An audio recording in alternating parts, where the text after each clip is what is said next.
Okay, choose a page or panel from American-born Chinese that you really liked or one that you don't like, and discuss what it means and why you chose it. What is the significance of each of your choice, and how does it relate to the rest of the graphic novel as a whole? You may analyze the formal techniques that the author uses, such as the use of various speech and thought bubbles and narrative panels,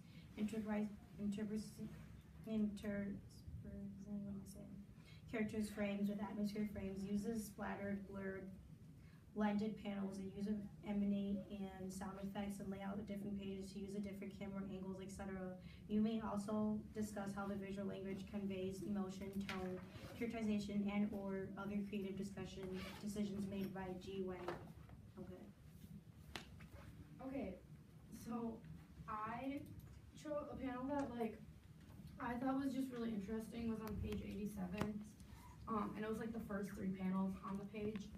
And it shows Jin was just sitting in class and he was really bored, and then Amelia was sitting by him and she was taking off her sweater, and it literally just exposed a little more of her arm, but he just got he suddenly jolts up and looked really interesting, and there was even terminology in the panel with the word thing next to his face of him looking really awake or whatever.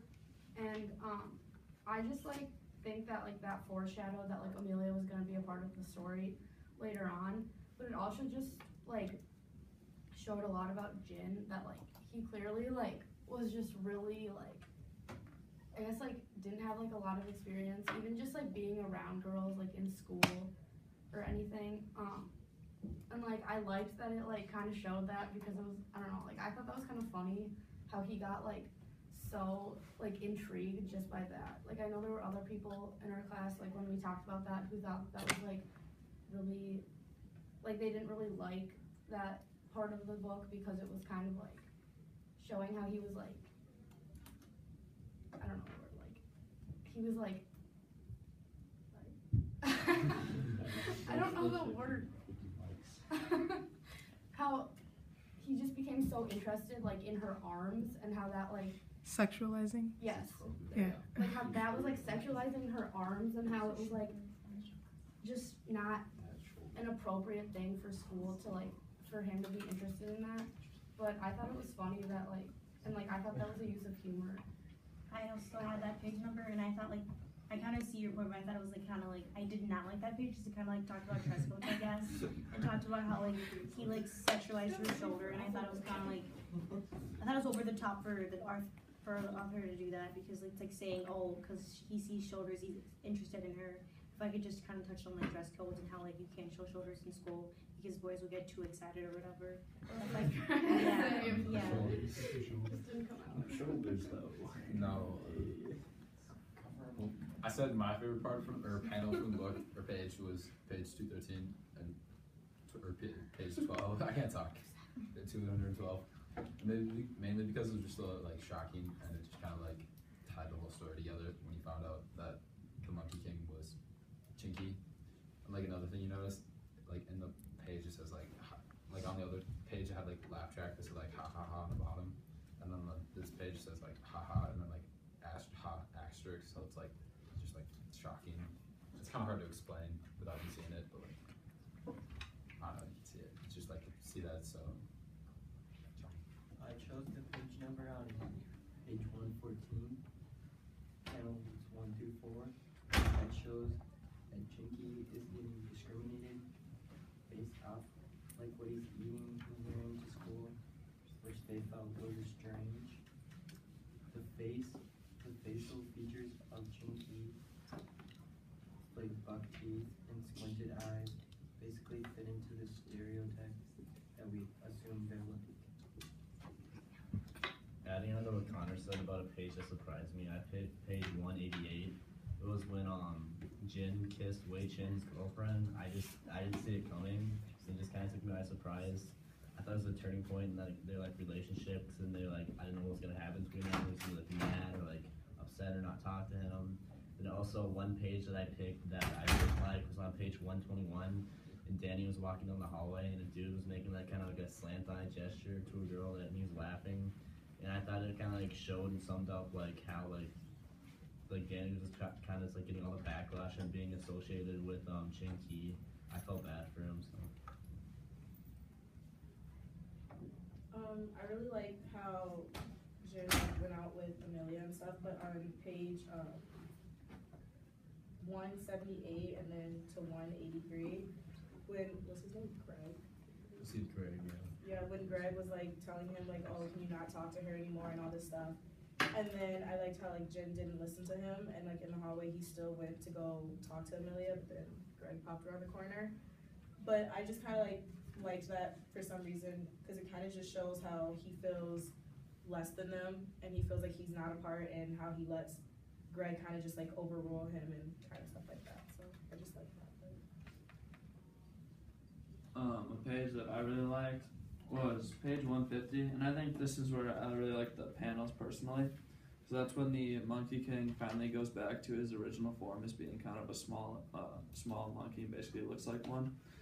And I mean, the panel, even though there wasn't a lot of words to it, kind of just explained that in order for him to live his life to the fullest and live his full life, he had to go back to the person that he actually is and stop trying to be something that he's not. And that was just page 150, where the frames and kind of how the Monkey King slowly was going back to his original form really helped the story for me. Sort of on the contrary, I hated page 124. It's when Danny sort of gets denied by, shoot, what's her name? Is it Amelia? Whatever her name is.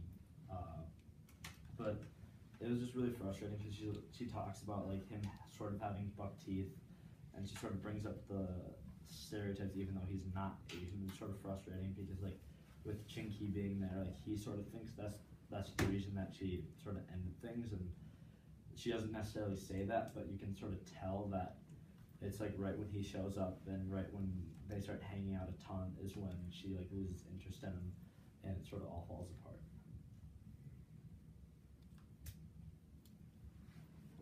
So the panels that I talked about was on page 114, just all of them, but it was when Chinky was eating the cat with like the noodles in the white box with chopsticks.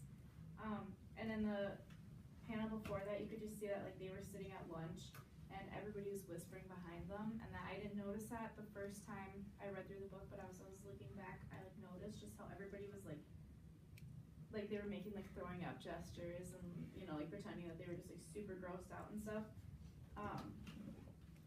And then I just talked about kind of like all the stereotypes that were in like that single panel alone.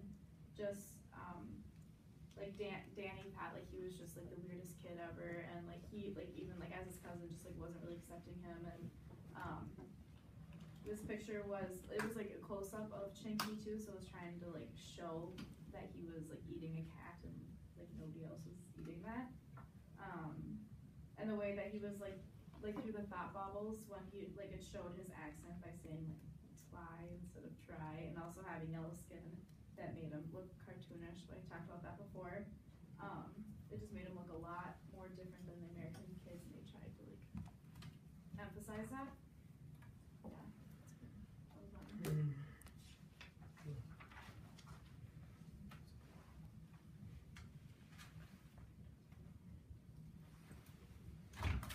So, what are some common themes that sort of go along with the pages or panels that we don't like, and the pages and panels that we do like? Are there any like, if we don't like panel X, Y, and Z, is there like a common denominator throughout those? Is it like, is there a specific stereotype or something in that sort of makes us not like that?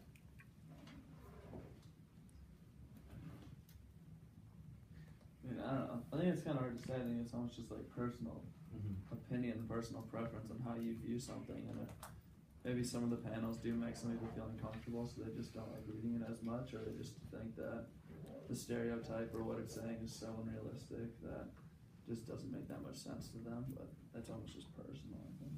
Yeah, I agree. It's personal because sometimes it made sense, sometimes it was just like some background noises or something that didn't make sense.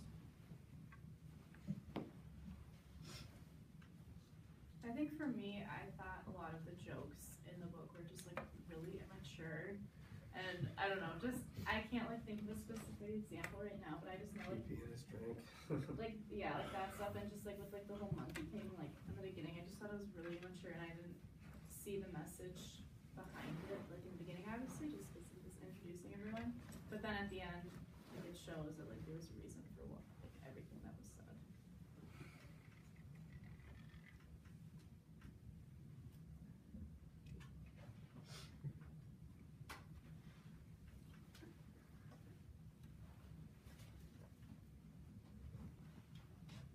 How much time do we have?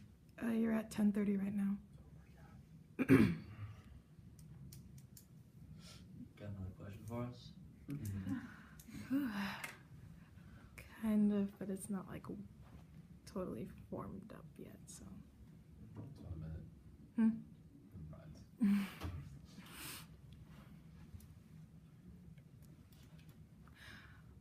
I guess I kind of have one. I mean, if you guys are done talking with you guys. Okay. So when Daria brought up the yellow skin, that was incorporated into the characters to boost the stereotypes. Is that why you were talking about the yellow skin? Sweet. So things like the yellow skin is very prominent in thinking about Asian stereotypes because yellow fever and things throughout history have deemed that stereotype specifically to Asian people. So if we're going to look at not just stereotypes, but also Chinese traditions in general, how has the author incorporated that into the modern, or more so into the modernized setting of high school?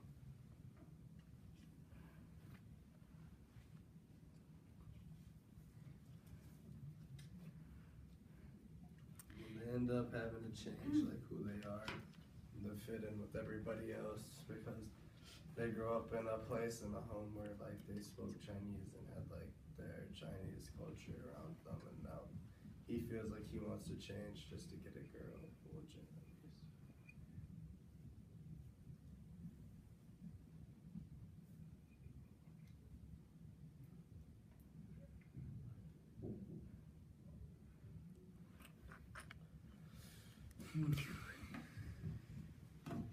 Guys are at 12:30. So if you guys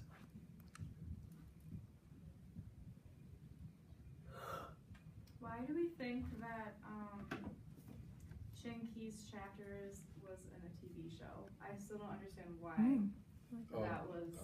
Does anybody have any answer? Well, was it because like we thought like here, what was like this? I forgot what the first chapter was called, but it was something like Everybody Loves Chinky, something like that, and that was like a TV show. And then the like ha ha ha on the bottom was supposed to be like a laugh track, and like so it'd be like a sitcom. And that's like. But why? Why did they have? I don't know. I just don't get why they have. Why was this a TV show? Yeah. I don't know that now. And then how would it like turn into real life? Right, like It sort of reminded me of a TV show at least. Like fresh off the boat, I know it's sort of somewhat drawn from this, but I feel like maybe he drew some of his inspiration from something like a sitcom or something like that, or a movie. So he just thought it'd be best to display maybe a chapter or two or like a section through a sitcom format, sort of. So like was it all a TV show? Cause like it went from like a TV show with Chinky, and then he punched off Chinky's head, and then he was the monkey, and it's no longer a TV show anymore. Maybe yeah, it was like show. Well, yeah, maybe because like it's like what he truly was. That's my timer. So it's still going, or if you want to keep talking. No, we're good. Okay.